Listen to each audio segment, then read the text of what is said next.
Presently the rabbit came up to the door and tried to open it.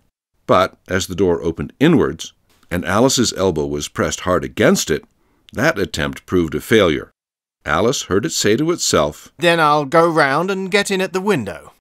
"That you won't," thought Alice, and after waiting till she fancied she heard the rabbit just under the window, she suddenly spread out her hand and made a snatch in the air. She did not get hold of anything, but she heard a little shriek and a fall and a crash of broken glass, from which she concluded that it was just possible it had fallen into a cucumber frame or something of the sort.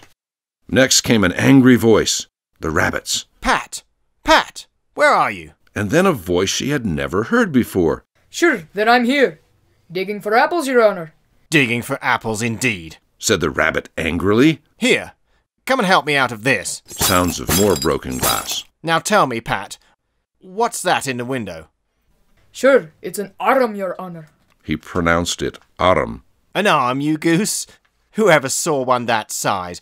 Why, it fills the whole window." "Sure it does, Your Honor, but it's an arm for all that." "Well, it's got no business there at any rate. Go and take it away."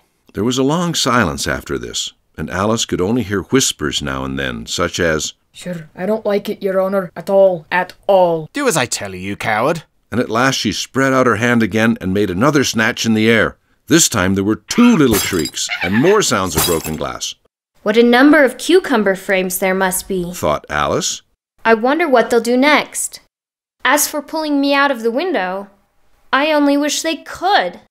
I'm sure I don't want to stay in here any longer." She waited for some time without hearing anything more.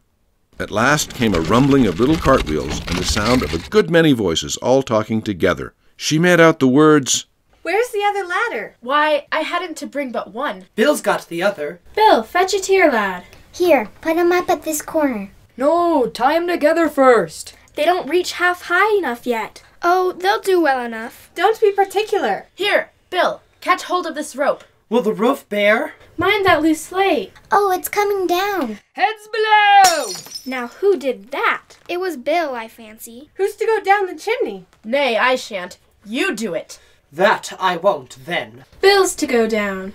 Here, Bill, the master says you're to go down the chimney.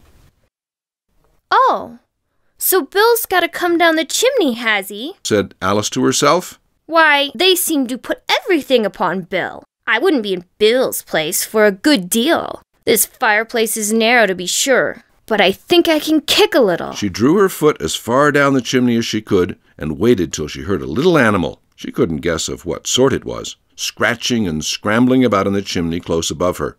Then, saying to herself, "This is Bill," she gave one sharp kick and waited to see what would happen next. The first thing she heard was a general chorus of, "There goes Bill!" Then the rabbit's voice along, "Catch him, you by the hedge." Then silence. Then another confusion of voices. "Hold up his head." "Brandy now." Don't choke him. "How was it, old fellow?" "What happened to you?" "Tell us all about it."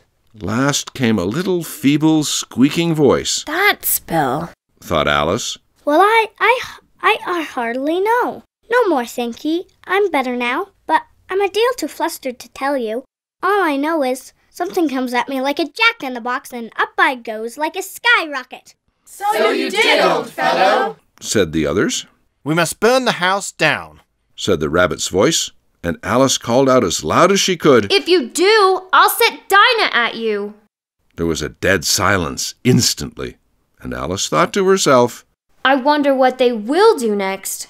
If they had any sense, they'd take the roof off.